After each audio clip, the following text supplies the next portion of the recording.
Assalamualaikum warahmatullahi wabarakatuh. Shalom, Om Swastiastu, Namo Buddhaya, salam kebajikan.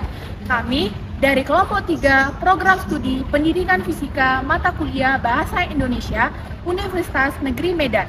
Di sini kami akan memaparkan video proyek kami dengan judul Fenomena Bahasa Gaul Antara Tren atau Tantangan Berbahasa. Selamat menyaksikan.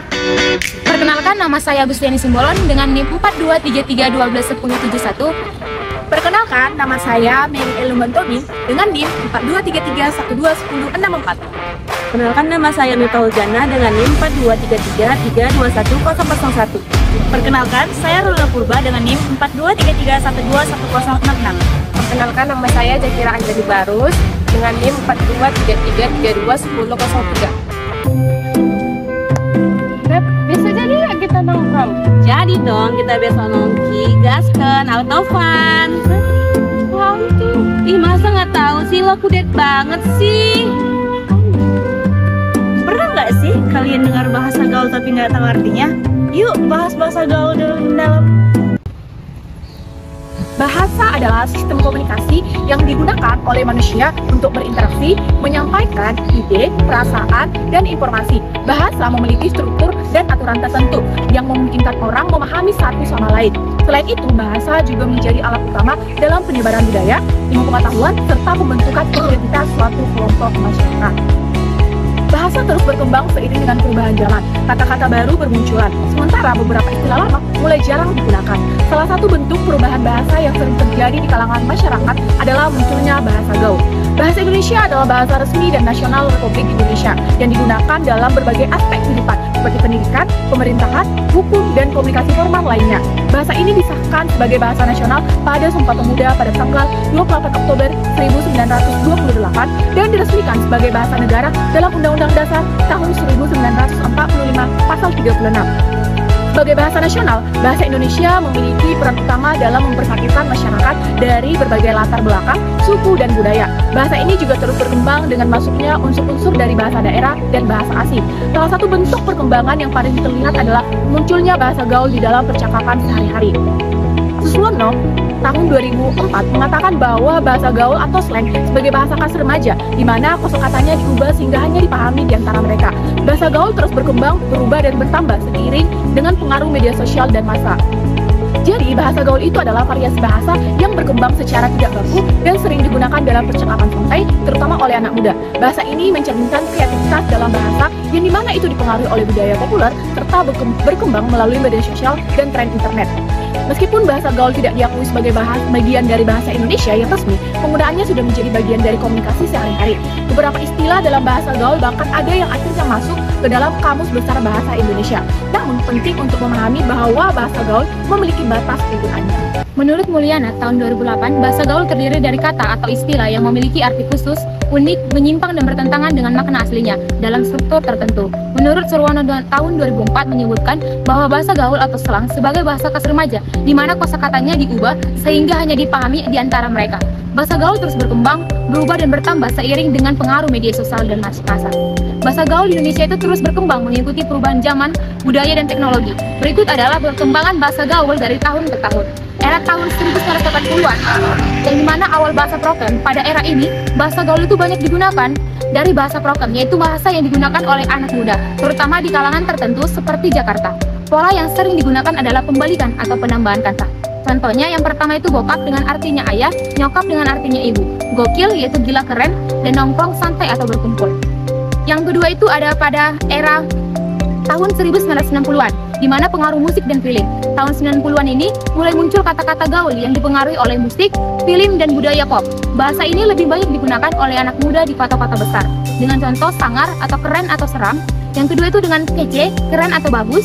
Yang ketiga itu dengan kuper atau kurang pengaruh gaulan. Yang keempat itu dengan jayus atau garing atau tidak lucu. Pada era 2000-an munculnya SMS dan chattingan. Dengan semakin berkembangnya teknologi komunikasi seperti SMS dan Yahoo Messenger, bahasa gaul semakin mengalami perubahan. Singkatan dan penyingkatan kata semakin populer. Contohnya, cius atau serius, niapa atau demi apa, kundung atau ngambek, lo atau kamu, lebay atau berlebihan. Yang selanjutnya itu era 2010-an, di mana Media sosial dan meme kultur. Pada era ini, bahasa gaul itu banyak dipengaruhi oleh media sosial seperti Facebook, Twitter, Instagram, dan YouTube. Istilah-istilah baru bermunculan karena adanya tren digital. Contohnya mager atau malas gerak, baper atau bawa perasaan. Yang ketiga ada bucin atau budak cinta, receh, lelucon ringan. Yang selanjutnya walas atau slow dan santai. Pada era 2020-an, adanya pengaruh TikTok dan pop kultur, di mana tahun 2020 ke atas, TikTok menjadi salah satu platform terbesar yang mempengaruhi bahasa gaul. Istilah dari meme, game, dan tren dunia maya semakin populer. Dengan contoh yang pertama itu healing, beristirahat atau liburan. Yang kedua itu gaskan, ayo jalan atau lakukan. Yang ketiga itu slebel, kata viral dari tren media sosial. Dan yang selanjutnya itu flexing atau pamer. Nah, di sini kami akan menampilkan video yang tidak berkesesuaian dengan penggunaan bahasa Indonesia. Besti, tugas bahasa Indonesia lo kemarin udah lo kerjain? Astaga, belum dong. Auto mager gue semalam. Parah sih lo, kan deadline-nya besok. Santai lah, besok masih bisa dikerjain. Nah, di sini kami akan menampilkan video yang berkesesuaian dengan penggunaan bahasa Indonesia. Teman, apakah kamu sudah mengerjakan tugas bahasa Indonesia yang kemarin? Belum, saya terus sangat malas tadi malam. Itu tidak baik, karena pengerjaannya sampai besok. Tenang saja, saya masih bisa mengerjakan.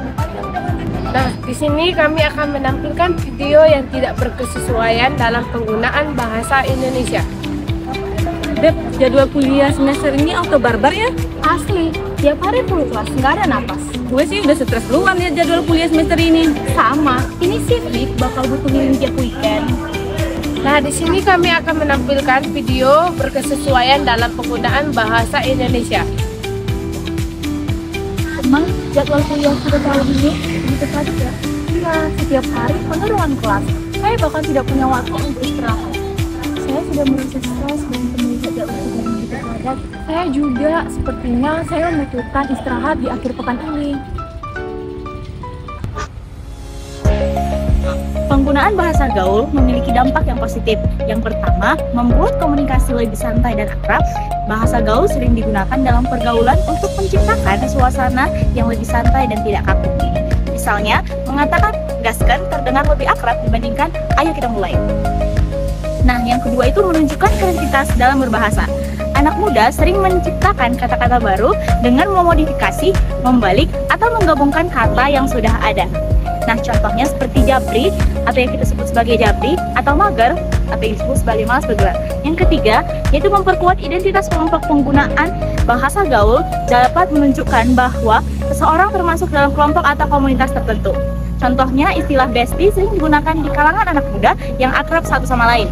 Yang keempat, meningkatkan efisiensi komunikasi yang lebih singkat dan mudah digunakan dalam percakapan sehari-hari.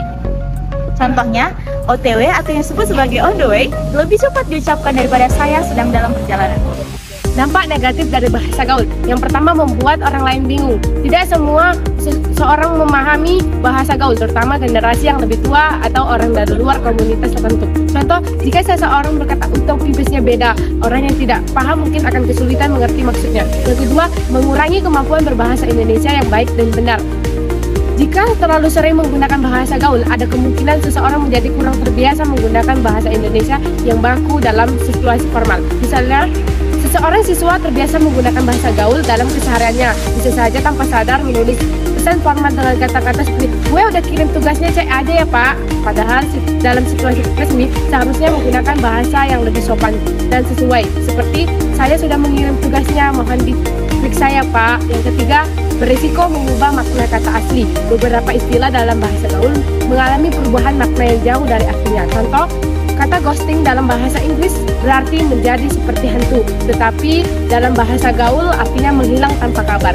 Yang keempat, dapat terasa kasar atau menyinggung. Beberapa istilah dalam bahasa gaul bisa dianggap kurang sopan atau menyinggung orang lain. Misalnya, kata receh bisa bermakna hiburan ringan, tetapi juga bisa terdengar merendahkan jika digunakan dalam konteks tertentu. Pengaruh bahasa gaul terhadap bahasa Indonesia. Yang pertama, melemahkan bahasa baku.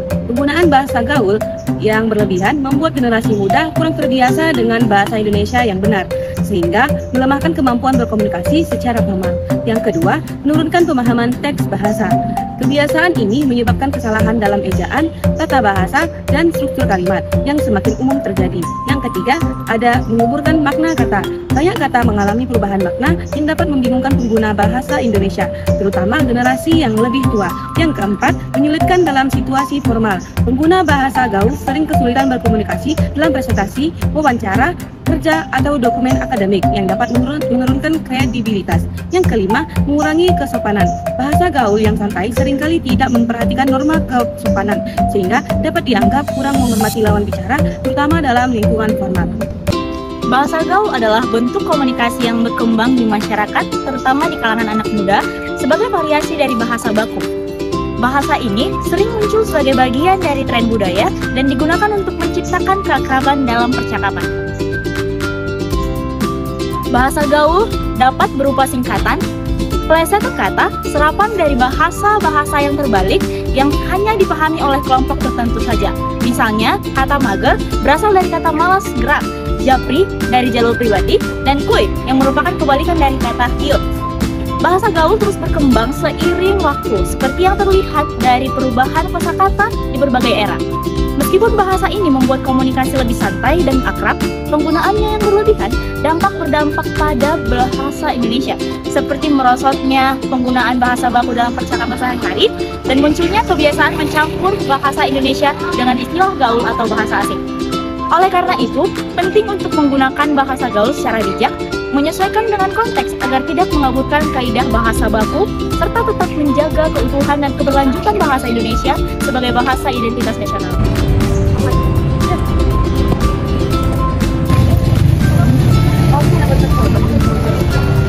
Satu, dua, tiga. Assalamualaikum warahmatullahi wabarakatuh. Shalom. Jadi guys, hari ini kami mengerjakan bahasa Indonesia. Hai, perkenalkan nama saya Mary.